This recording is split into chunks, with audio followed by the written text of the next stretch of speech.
Today we're gonna make penne all'arrabbiata, aka the angry pasta. And it's typical of the area around the Rieti in the region of Lazio.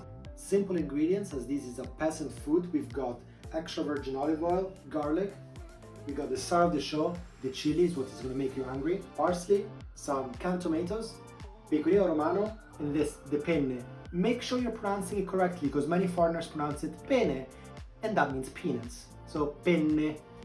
We start off with chopping some garlic, and I don't use a lot of garlic generally, but with this recipe, this needs to be a bomb. So lots of garlic, 2 cloves, chopped thinly, 2 chilies, finely chopped. The chili is the reason why it's called arrabbiata, because when you're angry, you turn red. And it's the same color you're gonna turn by eating this really spicy penne. So in my wok, some olive oil, the dolce goggia variety, and we put in straight away our garlic and our chili.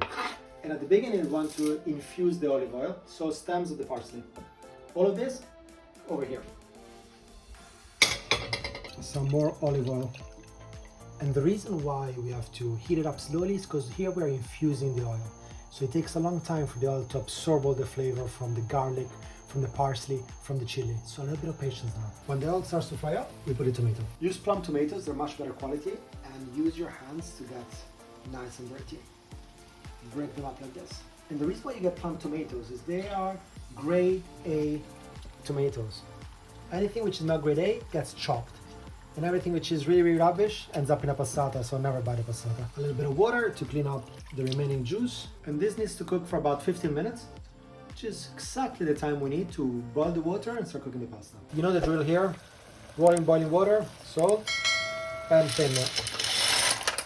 Try to get most of them in. Sugo is cooking nicely, and now we remove all the stems. And this is why professional chefs tie a twig around their herbs, but not us. Not us. We're gonna go fishing for them. And as we wait for this to get ready, let me tell you this. This is the base of many pasta sauces. Of course, the chili we use is a lot, so scale down the chili, but then you can use it to add guanciale. You can add some vegetables, some peas. It really is the basic red tomato sauce. So get creative, guys. World is your oyster. We're gonna wait till the end to add the salt to the sugo. Eli, come here. This is the consistency you want. So it's not very liquidy, but it is a little bit. Because now, one more. Because now we're gonna add the penne. It is the mix. One fallen soldier.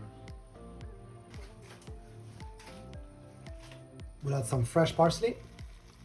And this is some seriously good looking penne all'arrabbiata. Now to finish it off, some extra virgin olive oil just to add some extra flavor. Look at that. And let's taste it. Let me get a chili in as well. Wow. Wow.